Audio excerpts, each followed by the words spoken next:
Damos la bienvenida a nuestra conferencista, la conferencia número 5, Interacción de actores críticos en la gestión de descarbonización en la región.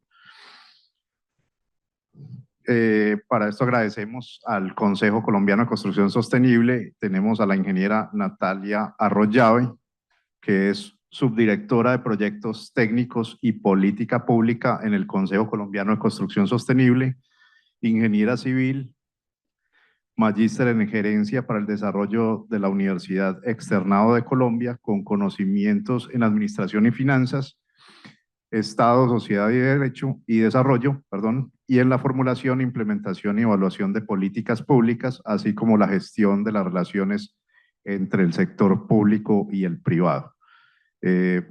Perfecto, muchas gracias, Natalia, por hacernos partícipes de este conocimiento y ya quedamos.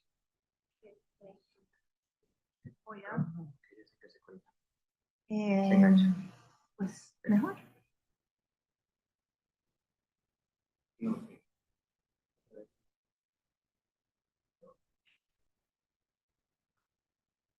Así.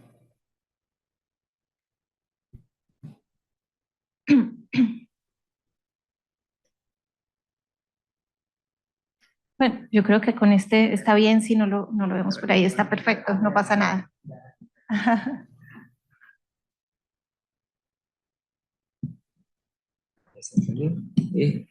Hola, hola. Los ganchos de pronto en donde puedo, en el bolsillo. Y así se los ganchos acá. ¿Y este? Ahí está bien, perfecto. Bueno, igual es. Así que ni necesitamos el micrófono, estamos en un espacio muy cerrado. Lástima que se fueron las otras personas, pero bueno, ya más adelante conversaremos también de estos temas. Pues muchas gracias por la invitación. La idea es que hablemos en este ratico sobre la interacción de actores críticos en la gestión de descarbonización en la región desde el sector específico de la construcción, ¿sí? Y antes de empezar a hablar sobre actores críticos, digamos que es muy importante saber alrededor de qué están interactuando esos actores. Entonces estamos hablando aquí, por supuesto, del tema de descarbonización, ¿sí? Cuando hablamos de descarbonización, nos preguntamos, ¿es descarbonización de qué? ¿Sí? En este caso específicamente vamos a hablar de la descarbonización del sector de la construcción. ¿Y qué hace el sector de la construcción? Pues se construyen edificios, calles, infraestructura, espacio público, como plazoletas, etcétera. En general, ciudades, ¿sí? Todos los componentes, digamos, de las ciudades. Entonces, ¿qué pasa con este tema de la descarbonización en las ciudades? ¿Cuál es el papel que juega el sector de la construcción en las emisiones de gases de efecto invernadero y efectivamente en el cambio climático? Como ustedes ven en esta diapositiva, las ciudades ocupan aproximadamente el 3% de la superficie total del planeta. Y sin embargo, en las ciudades se produce aproximadamente el 70% del consumo de la energía y aproximadamente se generan el 75% de las emisiones de gases de efecto invernadero, ¿sí? Entonces, claro, todo este proceso que se genera a través de la construcción, ¿sí? Somos desde el sector de la construcción los que generamos todos estos efectos en el cambio climático.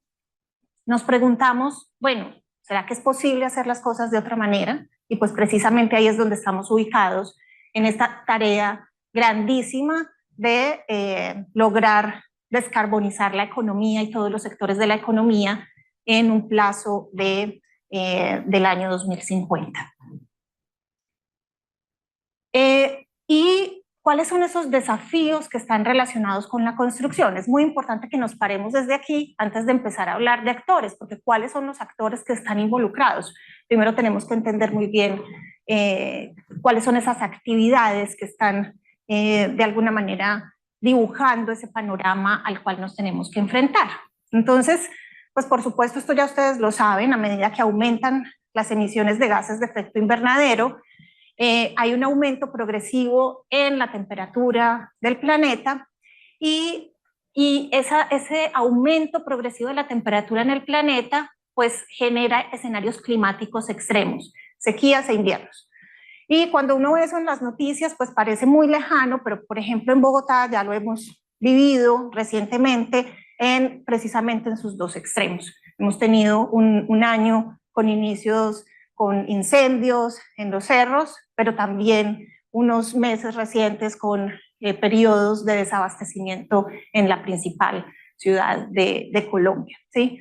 Entonces, ¿qué está pasando con el clima? Cuando esto ya nos toca, no solamente impacta esas zonas rurales, sino que impacta directamente los centros urbanos, pues empieza a ser una problemática que empezamos a, por lo menos, querer entender un poco más, ¿sí? Y estos escenarios climáticos, pues, generan esos riesgos sobre el territorio que impactan nuestras ciudades. ¿Y cómo se generan esas problemáticas desde el sector de la construcción específicamente? Pues nosotros tenemos aquí, digamos, el ciclo de vida o la cadena de valor de la construcción que empieza por la industria de materiales, ¿sí? Entonces tenemos unos procesos de extracción de materiales en canteras, ¿sí? Tenemos unos procesos de transporte de esos materiales, tenemos todos un proceso de planeación y diseño donde decimos qué materiales vamos a usar, en qué cantidades, cómo los vamos a transportar. Tenemos unos procesos constructivos, un proceso de operación y un proceso de demolición al final de la vida útil de las edificaciones o de esos componentes de la infraestructura. En cada una de estas fases, pues vamos generando unos impactos en el territorio que impactan de alguna manera esas emisiones de gases de efecto invernadero, ¿sí? O impactan también la resiliencia misma de las ciudades. Entonces tenemos, por un lado, cambios en la topografía del terreno a través de los procesos de extracción, tenemos procesos de erosión en los territorios, tenemos cambios en la cobertura del suelo, impermeabilizamos zonas, hacemos que cuando llueva el agua ya no se infiltre de manera natural en el terreno, sino que escurra, y esto genera, digamos, picos de inundaciones que afectan la resiliencia de las ciudades, en fin.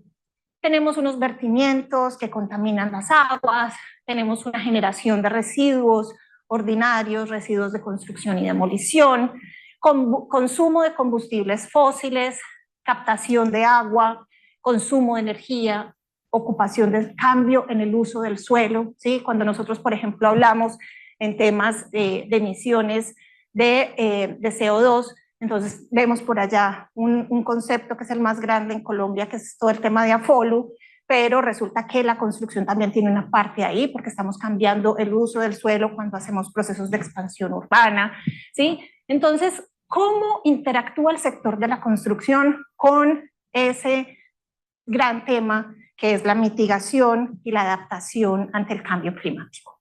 Perdón.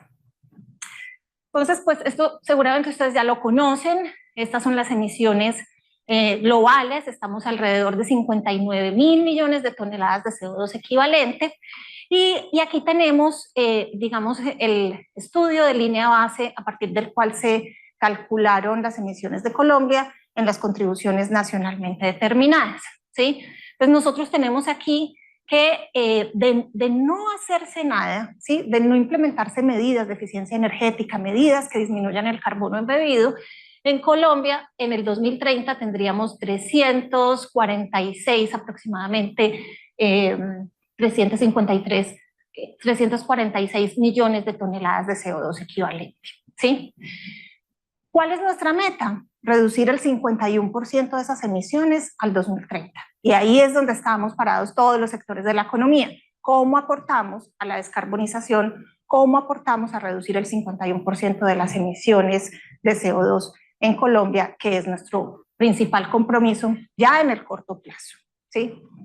Entonces, estamos en el sector de la construcción, ¿sí? Las edificaciones consumen energía, hay procesos industriales que tienen que ver con la industria de la construcción, obviamente en toda la extracción de materiales, en los procesos productivos de los principales insumos de las edificaciones, en el cemento, en el vidrio, etcétera. En Afolu, lo que veíamos que es, digamos, nuestro mayor aporte a la generación de CO2, también tenemos una parte, como ya lo veíamos en los cambios de uso del suelo, y por supuesto también es en los edificios donde se generan todos estos residuos de aguas residuales, de residuos orgánicos, de residuos de construcción y demolición. Entonces, de alguna manera el sector de la construcción le está apuntando a cada uno de estos elementos. ¿Qué tanto? Y aquí, digamos que de acuerdo al estudio de línea base que se hizo en la construcción de la hoja de ruta nacional de edificaciones neto cero carbono en Colombia, se determinó que el sector de las edificaciones para el 2020 tenía aproximadamente 19 millones de toneladas de CO2, ¿sí? Estas 19 millones de toneladas equivalen aproximadamente a un 6.5% de esas emisiones que se generaban en el 2020 en Colombia, 6.5%. Y si descontamos a Afolu, que digamos que tiene un porcentaje, el porcentaje más significativo, estaríamos hablando de más o menos un 16-17% del aporte a esas emisiones. ¿Cómo estamos distribuidos? El 63% de las emisiones que se generan en las edificaciones es de carácter operacional, es decir, todo el consumo energético que se genera durante la vida útil de las edificaciones, estamos hablando entre 50 a 60 años de vida útil. Y el porcentaje restante está distribuido en los materiales de la construcción con un 26%, los procesos constructivos con un 7%, todo lo que tiene que ver con reparaciones, reemplazos y remodelaciones un 2%, y un 2% al final de la vida útil con todos los procesos de demolición o de construcción, ¿sí? Muy bien. Ahora bien, digamos que eso es lo que tiene que ver a nivel de emisiones, pero digamos que esto es un círculo vicioso, ¿sí? A medida que generamos más emisiones de CO2, pues hay un mayor calentamiento global, y cuando hay un mayor calentamiento global, pues hay un mayor desequilibrio climático en nuestros territorios, y a medida que hay un mayor desequilibrio climático, pues nuestras ciudades están menos adaptadas a esos cambios extremos, y vemos situaciones como esta, donde pues la vida misma va río abajo con todos sus desastres. Entonces, si bien, y esto para decir que si bien nosotros tenemos un peso relativamente bajo del 0,5% cuando miramos estas cifras en las emisiones globales, sí somos uno de los países menos adaptados a los efectos del cambio climático a través de esos desequilibrios en los climas extremos. Entonces estamos hablando aquí que digamos que la mitigación de emisiones de gases de efecto invernadero para frenar el calentamiento global, estamos, digamos, hablando en el camino a la descarbonización o de la carbono-neutralidad, pues debe ir ligado de todos los procesos de adaptación de los territorios y poblaciones a las condiciones de efecto climático para mitigar los impactos que ponen en riesgo la vida, aumentar la resiliencia de los entornos construidos y generar soluciones basadas en la naturaleza. O sea, deben ir estos dos temas de la mano, si bien muchas de las medidas que están enfocadas a mitigar las emisiones también tienen unos cobeneficios que redundan directamente también en la adaptación de los territorios. Y ya habiendo tenido como una comprensión un poco más clara de qué es lo que estamos hablando, sí, estamos hablando de construcción de edificaciones, de vías, de infraestructura, de modificación del suelo, de modificación de las pendientes, de generación de inundaciones, de la construcción misma de las ciudades, de cómo habitamos ese territorio. Ya una vez habiendo entendido eso, decimos, bueno, ¿a qué nos estamos enfrentando? de qué se trata la descarbonización y quiénes tienen que participar en los procesos de descarbonización. Entonces aquí hay, digamos, algunos de esos actores principales que intervienen en los procesos de descarbonización del sector. Tenemos, por supuesto, la academia, que es donde se genera conocimiento, innovaciones de carácter tecnológico, que proponen soluciones innovadoras, ¿sí? Hablamos de todos los procesos de normalización, que digamos es muy afín a este seminario. Obviamente todos los estándares de tipo técnico, reglamentaciones de carácter político que ayuden y que jalonen a los países y a las ciudades a tener unas exigencias de menor consumos energéticos en las edificaciones y de procesos que redunden en la descarbonización, ¿sí? Tenemos a los gobiernos locales, que por supuesto son los responsables de generar esos instrumentos normativos para jalonar el sector. Estamos hablando del gobierno nacional, que por supuesto es el que marca, digamos, la ruta por la cual tenemos que transitar hacia la descarbonización y que le dice a cada sector de la economía cómo tiene que aportar a ese compromiso global de reducir el 51% de las emisiones en el año 2030, ¿sí? Eso se va dando desde un jalonamiento tanto del sector privado como desde un apalancamiento del sector público a través de instrumentos normativos, ¿sí? En este momento ustedes de pronto conocen, quienes no son de acá, de pronto no tanto, pero bueno, nosotros tenemos la resolución 549 que debió haberse actualizado hace mucho tiempo y que todavía estamos en mora de actualizarse, pero es un primer paso que nos dice que las edificaciones deben ser eficientes con relación a una línea base de consumo energético y de consumo de agua y nos obliga a tener unas eficiencias mínimas durante la etapa operacional de las edificaciones, ¿sí? Ahí se excluyen porque son de manera opcional las viviendas de interés social y prioritario, pero se espera que en los procesos de actualización de las normas, pues esas normas vayan siendo cada vez un poco más exigentes para poder ponernos, digamos, a la altura de esa línea que nos exige llegar a unos temas de eficiencia energética y de descarbonización en el largo plazo. Por supuesto, está el sector privado. Entonces, el sector privado, ¿quiénes son? ¿O quiénes somos? Pues todos las empresas que hacen parte de la cadena de valor de la construcción, ¿sí? Y entonces aquí estamos hablando de diseñadores, consultores, estamos hablando de proveedores de materiales, de productos, de constructores, de operadores, ¿sí? Estamos hablando de toda la cadena de valor. También tenemos las instituciones financieras, ¿sí? Las instituciones financieras pues tienen la tarea también de jalonar el sector de la construcción mediante incentivos que beneficien la inclusión de medidas que redundan en una eficiencia energética en las edificaciones para que haya un equilibrio económico en los proyectos y que cada vez sea más viable invertir en estas medidas adicionales de eficiencia energética, ¿sí? Teniendo en cuenta que también estas edificaciones que son más resilientes también tienen un menor riesgo a futuro y son inversiones de alguna manera más estables, ¿sí?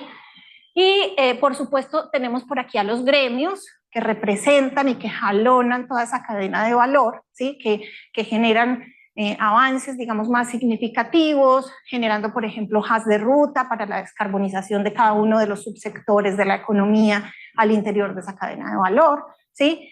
Y que, digamos, aprovechan para hacer transferencia de conocimientos, para hacer desarrollos tecnológicos, etcétera. Y por último, pues la sociedad civil, todos nosotros en cada una de las actividades cotidianas tenemos una relación de consumo tanto de agua como de energía, como de recursos en esas edificaciones que habitamos o en las que trabajamos y con las que interactuamos día a día. Entonces, digamos que aquí estos actores que intervienen en la descarbonización del sector, aquí ya mirándolos un poco más en perspectiva de lo que del ejemplo de Colombia, y un poco enmarcado en ese avance que hemos tenido en Colombia a través de la construcción de la hoja de ruta nacional de edificaciones neto cero carbono, cómo hemos ido avanzando y cómo hemos interactuado. Por un lado, la academia a través de las universidades, a través del enriquecimiento de los pensums de las universidades, a través de instituciones como el SENA, que obviamente forman como toda esa mano de obra que requiere el sector para avanzar en los procesos que cada vez requieren que sean más especializados y que tengan un enfoque de sostenibilidad específica. Y aquí yo quisiera mencionar algo que de pronto hablaban esta mañana con la intervención de Juliana, y es que decían, bueno, ¿cuáles son los retos que tienen los estudiantes hoy en día para abordar estos temas de descarbonización? ¿Cómo tenemos que preparar a estos nuevos estudiantes, a estos futuros profesionales para tener una visión crítica y descarbonizar el sector? Y ahí yo me quedé pensando un poco porque de alguna manera la tendencia de la educación hoy en día es a que sea mucho más especializada, ya lo mencionaba Juliana, en un solo proyecto pueden estar involucrados alrededor de 40 especialistas distintos en distintas ramas. Entonces tenemos una educación mucho más fragmentada, mucho más específica, ¿sí? Digamos, que relacionan menos componentes de todo ese sistema que se llama edificación o que se llama ciudad. Y eso hace que se generen muchas ineficiencias en el momento de generar las actividades que están derivadas de los procesos. Porque normalmente lo que se sacrifica en estos nuevos procesos académicos y formativos, pues es esa visión holística integral del todo, ¿sí? Vamos directamente al grano, tenemos poco tiempo para formar, tenemos, digamos, una tarea muy específica en que formar y en eso somos muy buenos, pero nos perdemos la interrelación de ese componente con el resto del sistema, esa visión sistémica de lo que significa, de cómo funciona, por ejemplo, un edificio para ser más eficiente tanto en el consumo energético como en el consumo de agua, y quizás esto nos pone en un mayor reto de poder vincular todas esas disciplinas que están interactuando en un solo proyecto para lograr esa máxima eficiencia. Cada uno pierde de vista que, por ejemplo, no sé, el tema de aprovechar una cubierta para hacer una cubierta verde o para instalar paneles solares, pues requiere de un tema estructural, de un tema arquitectónico que tiene que ser resuelto desde la etapa de planeación. Entonces, yo me puedo estar perdiendo de maximizar esas eficiencias que puedo obtener en los proyectos por el nivel de especificidad y por la baja interrelación que tengo entre los actores. Entonces eso es clave también tenerlo en cuenta aquí desde el papel que tenemos en las academias. Por otro lado, el gobierno nacional. En el caso colombiano, pues hemos tenido, digamos, con relación con las principales carteras, obviamente el Ministerio de Ambiente como cabeza del sector ha venido pues liderando todos estos temas de descarbonización, el Ministerio de Vivienda, el Ministerio de Energía, el Ministerio de Comercio, Industria y Turismo, el Departamento Nacional de Planeación. Con todos ellos tenemos un plan de trabajo activo en este momento para avanzar en las, digamos, en las acciones que quedaron priorizadas en la hoja de ruta de edificaciones neto cero carbono para impulsarlas desde algunas de las, desde cada una de las carteras, obviamente entendiendo las dificultades de carácter político en todos los procesos de cambios administrativos pues que todos conocemos. Pero también están los gobiernos locales, ¿sí? Los gobiernos locales aquí tienen un papel fundamental en todo el proceso de descarbonización. Nosotros, por ejemplo, aquí trabajamos desde el proyecto de edificaciones neto cero carbono, trabajamos específicamente en 2 ciudades, en Cali y en Bogotá, y ahí se lograron 2 avances supremamente significativos que impulsan, más allá de la norma vigente que es la resolución 549, pues unos instrumentos normativos que apalancan y que mueven la construcción hacia una construcción más sostenible, que redunda en eficiencia energética y que redunda, por lo tanto, en mitigación de emisiones. Entonces, ahí logramos construir, en el caso de Cali, desde el proyecto generamos aporte a la construcción del manual de construcción sostenible, y en el caso de Bogotá, a la reglamentación de courbanismo y construcción sostenible, ¿sí? Entonces, los gobiernos locales pues tienen una responsabilidad grande en el marco de sus planes de ordenamiento territorial, que son los que de alguna manera concretan esas decisiones de largo plazo sobre el territorio para impulsar instrumentos que aporten a mejorar la eficiencia energética de las edificaciones. Entonces esto también tiene que ver con mucho con los gobiernos locales. Pero por otro lado, el sector privado. Entonces ya habíamos hablado del papel de los gremios, ya hemos hablado de las empresas de la cadena de valor y de las entidades financieras. Ahí pues tenemos, digamos, un reto muy significativo de poder instaurar, y quizás ese es el mensaje final de esta intervención, poder desarrollar un proceso integrativo de diseño, ¿sí?, que nos permita que todos estos actores que están relacionados durante todo el ciclo de vida de las edificaciones se conversen desde el principio, ¿sí? Porque tenemos problemas hoy tan grandes como que, por ejemplo, proyectos que tienen que digamos están en la etapa ya de inicio de construcción y quieren incorporar materiales con baja huella de carbono, digamos un concreto, el concreto verde, el concreto de menor huella de carbono que hay disponible en el mercado, pues sencillamente no lo puede hacer porque ya está definido su sistema constructivo, porque es un proyecto, por ejemplo, de vivienda de interés social que tiene un sistema industrializado y que al tener un sistema industrializado necesita hacer un desencofrado rápido de las estructuras, y eso yo no lo puedo hacer con un concreto verde. Entonces, fíjense, ¿por qué no puedo tener una menor huella de carbono embebido en esa edificación? Porque no una conversación entre la planeación del sistema constructivo, la selección de los materiales de baja huella en carbono, y esto pues aquí nos estamos perdiendo una oportunidad de tener una mejor, un mejor comportamiento final de esas edificaciones. Entonces, el reto aquí principal es poder sentar a todos los actores de la cadena de valor desde el momento cero. Sí, Pero una pregunta, ¿hay algún incentivo tributario a aquellas empresas que en proyectos ayuden a mejorar esa? Sí, sí. Y eso es otra parte clave, porque a pesar de que tenemos instrumentos que se reflejan en la deducción, en la exclusión de IVA, por ejemplo, y en la disminución de la renta, mucha gente no los utiliza o no los conoce exactamente, porque dicen que es complicado, y de entrada dicen que es complicado. Y Voy a dar un paréntesis ahí, y estoy de acuerdo con Jorge, no estamos centrados en el proyecto. Así trabajan de 500 toneladas, de ciencia, no sé qué, ahora va a haber esta mejora en los consumos de energía, todo lo que podemos saber de eso, pero a la hora de ir a decirle, aquí estás, no, le devuelvo porque es que el fabricante no me mandó a mí con qué fue que hizo el compresor. O resulta que es que usted se pasó 3 días y entonces ya por esos 3 días ya usted quedó por fuera de ese incentivo, y eso creo que es el día a día de los que presentamos proyectos para reposición de equipos, por ejemplo, en ese caso. Claro. Es complicado, pero no sé si te puedo contestar. Adelante, sí, dale. De hecho, mira, actualmente yo estoy trabajando en un proyecto con el Acueducto de Bogotá que tiene que ver con el tema de descarbonización y la convocatoria de MinCiencias, porque se pasaba a través de MinCiencias.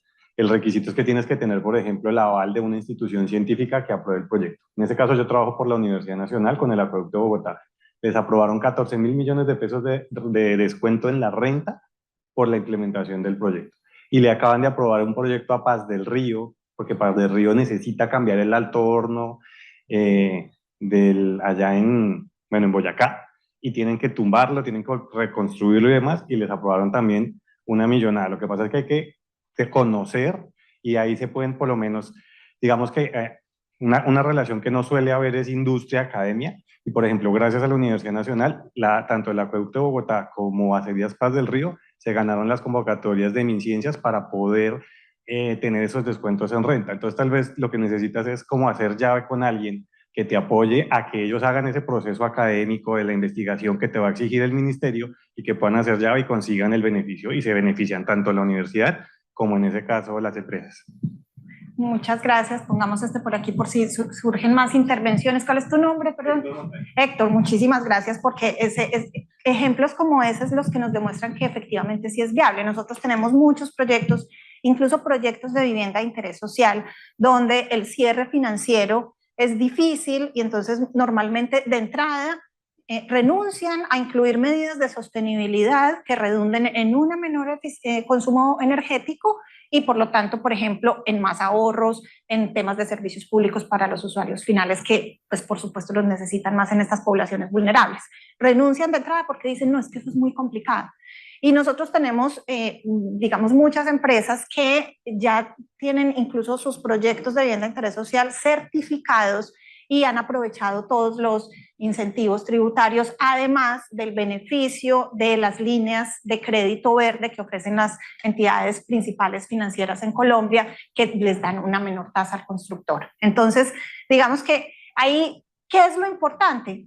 Vuelvo y repito, empezar, planear el proyecto pensando en que uno de los requisitos del cierre financiero de los proyectos es poder acceder a los beneficios. Y es un proceso que se hace con la UFME, que por ejemplo, digamos que es más fácil si ya tienen, por ejemplo, un sistema de certificación de cualquiera de los sistemas que hay existentes, pero que no es requisito. Si se demuestra que son medidas que redundan en una eficiencia energética, en una mayor sostenibilidad, el procedimiento ante la UME es el mismo. Anteriormente, ese proceso podía tardar alrededor de 2 años y por eso se hacía como prácticamente inviable el proceso, pero esto ha mejorado mucho.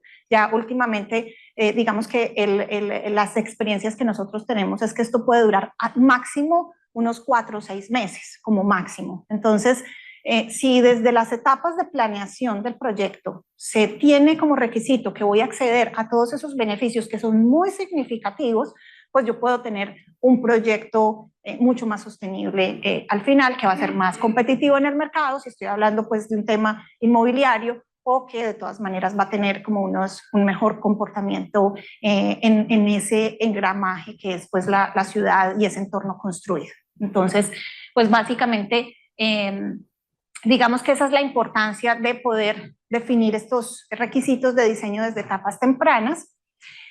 Otras entidades que son también fundamentales, entonces todo lo que hablábamos de normalización, el jalonamiento a través de las normas, las empresas de servicios públicos, y este es uno de los actores de esos que nosotros decimos que son fundamentales. ¿Por qué? Porque son los que tienen la información de los consumos. Entonces, nosotros tenemos hoy en día digamos una falencia grande que no la tenemos solamente en Colombia, sino en muchos países, y es precisamente cuáles son las cifras. Hemos empezado a hacer procesos de mejoramiento energético, pero no sabemos cuánto hemos mejorado, ¿sí? No hay un proceso de monitoreo, de reporte, de verificación de todas esas medidas que hemos venido implementando. Entonces, aquí es fundamental poder definir esos sistemas MRV, esos sistemas de monitoreo, reporte y verificación, involucrando a las empresas que normalmente, digamos que tienen una estructura independiente a los gobiernos, pero que son las que manejan la información, ¿sí? Las empresas de servicios públicos que manejan predio a predio cuál es el consumo de las edificaciones y que tienen todos estos registros históricos y con las que podríamos tener un análisis de consumos detallados y a través de los procesos, obviamente, de avances tecnológicos, poder detallar un poco más la distribución de esos consumos en las diferentes actividades. Entonces, esto es fundamental y aquí hay retos importantes. Hicimos, por ejemplo, nosotros un piloto con la ciudad de Bogotá para entender cómo había sido la implementación de la resolución 549 y digamos que el ejercicio se logró, pero fue difícil sostenerlo en el tiempo precisamente porque el suministro de la información por parte de las empresas no es tan sencillo, requiere de unos convenios interadministrativos, de unas voluntades políticas, etcétera, y pues eso requiere una gestión y una articulación de actores, que es el tema precisamente que estamos tratando en esta charla. Entonces, es fundamental poder tener en cuenta estas otras entidades y lo que hablábamos finalmente, las comunidades organizadas, los usuarios finales. Si no hay una comprensión adecuada de lo que significa el consumo en los usuarios finales, pues digamos que todo este esfuerzo pues no sirve de nada, ¿sí? Entonces, digamos que ahí también hay un ejercicio importante de comunicar, de transmitir como toda esta importancia. ¿Cómo estamos de tiempo? Yo creo que estamos, sí.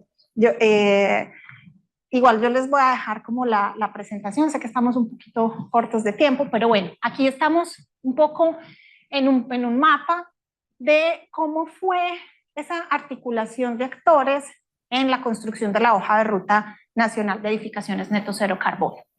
Y digamos que cuando hablamos de descarbonización, hay un punto que es fundamental, y es que nosotros debemos saber, bueno, ¿qué es descarbonizar para Colombia?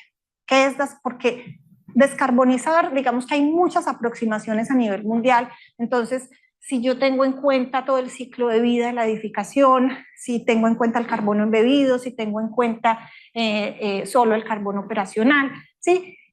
Debo estar como, debe haber una unificación de criterios en qué va a ser descarbonizar para el país o para la región. Entonces, en el caso colombiano, a través del comité asesor, que estaba conformado obviamente pues por la autoridad ambiental, que en este caso es Ministerio de Ambiente, por el gremio de la construcción, si uno esto lo hace, y aquí digamos que hay un mensaje muy claro, si uno esto solamente lo hace desde el gobierno nacional, pues es un saludo a la bandera, ¿sí?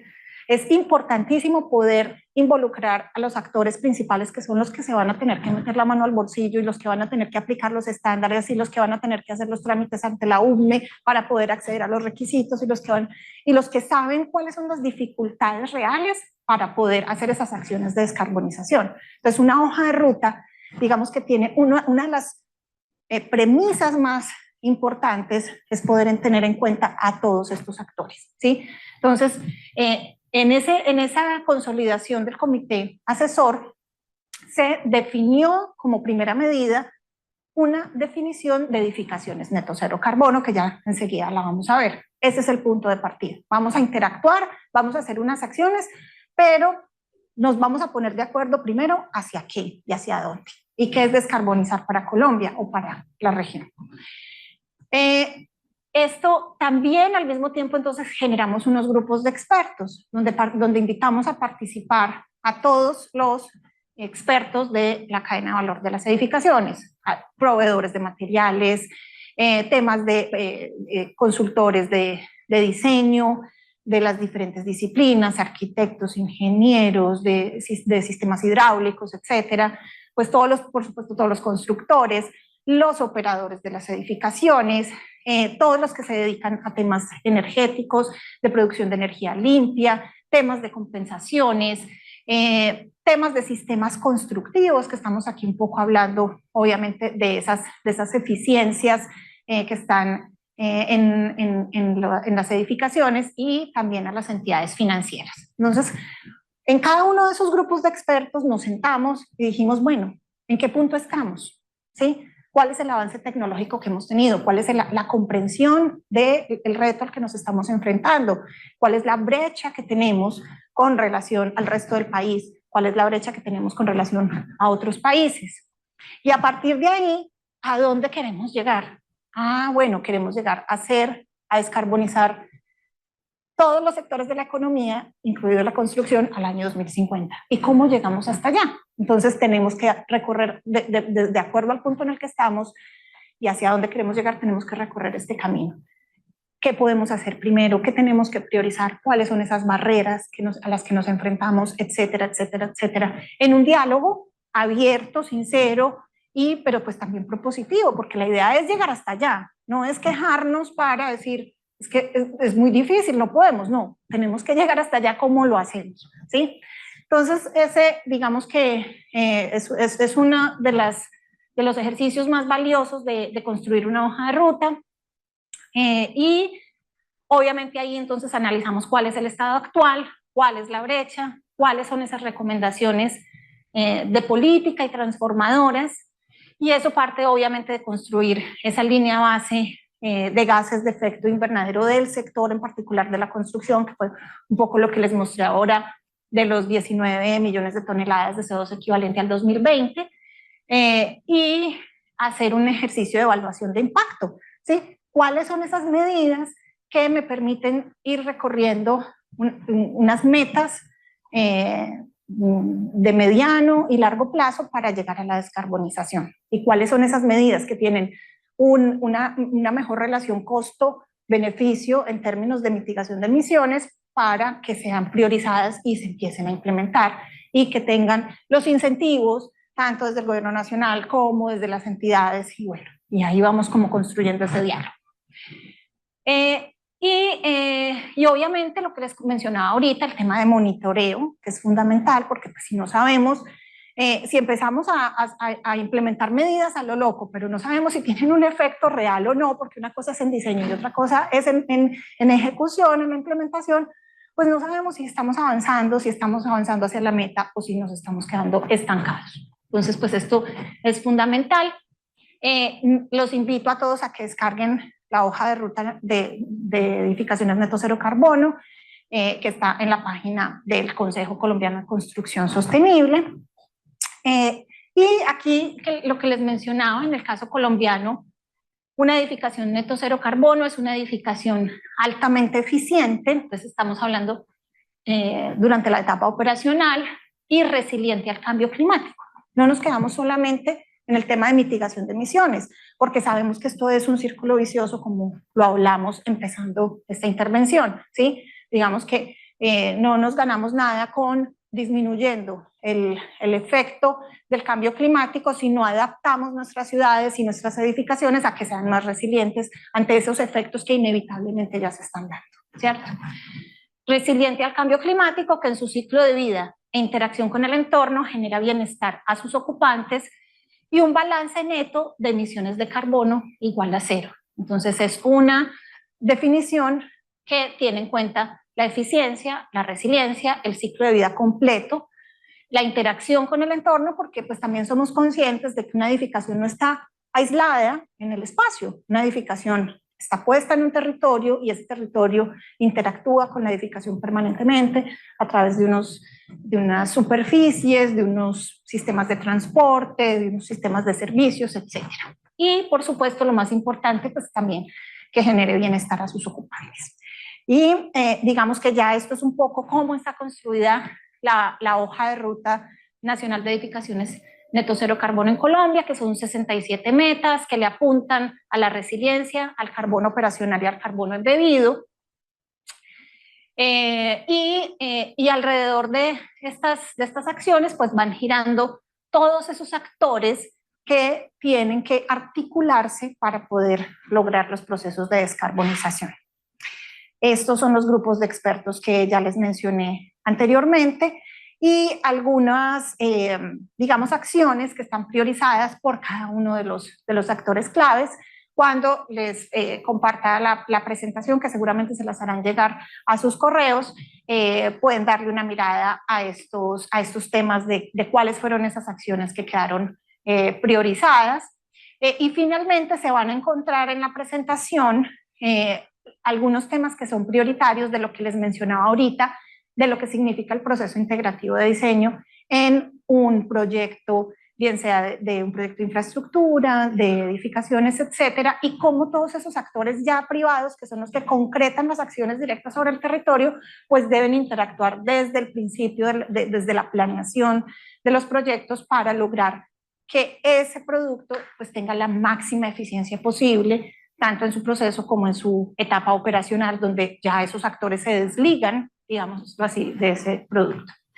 Entonces aquí se lo van a encontrar también como los fundamentos de lo que es el proceso integrativo de diseño y la guía de implementación del proceso integrativo en Colombia, para que también le den una mirada, porque este va a tener un paso a paso de cómo aplicar ese proceso integrativo en los proyectos de construcción. Básicamente es eso. Finalmente, invitarlos a todos, están muy cordialmente invitados a que participen de nuestro evento Construverde, que es ahora 20 y 21 de junio, en Bogotá, en el Cubo de Colsubsidio, donde vamos a estar reflexionando sobre todos estos temas de descarbonización del sector de la construcción. Para que se inscriban, ahí está el código QR, va a estar muy chévere ese evento, y pues ojalá que nos podamos ver en Bogotá ahorita en junio. Muchísimas gracias a todos. Muchas gracias, Natalia, súper bien. ¿Alguien tiene alguna pregunta? Sí.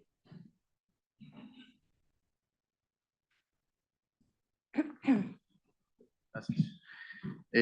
Gracias, Natalia, por tu presentación. Es la segunda oportunidad que te veo, porque estuve en un seminario que organizó la Universidad del Norte hace unos días y bueno, tuve ahí la oportunidad de también pues ver parte de lo que vi hoy. Te hago una pregunta puntual. Partiendo de que la energía más económica es la que no se consume, y ustedes como sector constructivo tienen un rol fundamental, ya que determinan pues la envolvente de los edificios desde el diseño, ¿cómo es ese papel incluso de sensibilización con las propias constructoras? Porque muchas veces uno encuentra de que el limitante es a veces mental y financiero. No, eso es muy caro. Incluso mostrando los posibles resultados que pueden tenerse mejorando la envolvente del edificio. Lo digo porque conozco cómo impacta la envolvente en un diseño y en el consumo energético de aire acondicionado, que es mi especialidad. Entonces, ¿cómo es ese trabajo que incluso ustedes hacen con sus propios agremiados? Porque de verdad que a veces es un poco complejo abarcar estos temas, porque ni siquiera dan el espacio. O ustedes tienen un listado de empresas constructoras que les interese este tema, donde uno puede hacer acercamientos comerciales y saber a dónde podemos atacarle, porque hay veces que hay muchas limitantes. Sí, bueno, pues muchas gracias por la pregunta primero, y yo creo que las dos cosas. O sea, primero, digamos que, y no les hablé un poco al inicio de lo que es el Consejo. El Consejo Colombiano de Construcción Sostenible es una organización que reúne a todos los actores de la cadena de valor que están trabajando, que están liderando los temas de construcción sostenible, ¿sí? Y no solamente actores públicos, sino también actores privados, sino también públicos de la academia, del sector financiero, etcétera. Entonces, digamos que ahí estamos reunidos, tenemos una amplia base de datos con las que ustedes seguramente se podrán sentar como a conversar sobre cómo avanzar en estos temas de construcción sostenible, de cómo tener la máxima eficiencia, de cómo aprovechar los incentivos tributarios y financieros, etcétera. Entonces, digamos que ese ejercicio de articulación de actores lo hacemos directamente desde el Consejo. Y ese tema con primero, pues la disminución de las cargas, de la implementación de medidas pasivas, de priorizar esa aproximación de que la energía más eficiente es esa, precisamente, que no se consume. Precisamente aquí en todo el proceso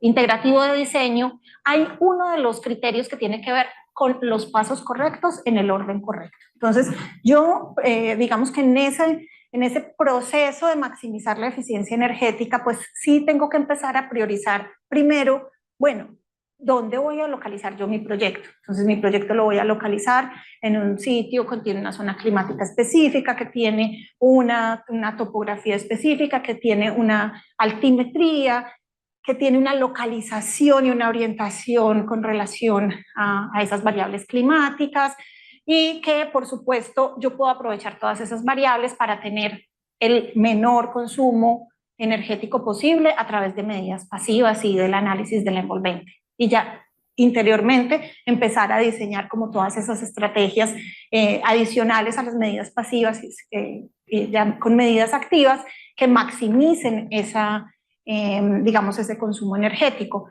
Pero también, claro, hay todo un trabajo que en eso tengo que decirte que los distintos, las distintas empresas que participan de las edificaciones, pues estamos un poco quedados y ese es el trabajo que tenemos ahora de poder llegar al usuario final, ¿sí? Porque es que ese comportamiento, ese cambio de cultura en la relación de el habitar los espacios, pues también es responsable de esa eficiencia. Sí, y de hecho yo lo que siento es una presión personal, conociendo que la energía en la gran mayoría de los proyectos es un costo operativo y no queda a cargo del constructor, pues a veces le restan importancia a estos temas Claro. en etapas tempranas.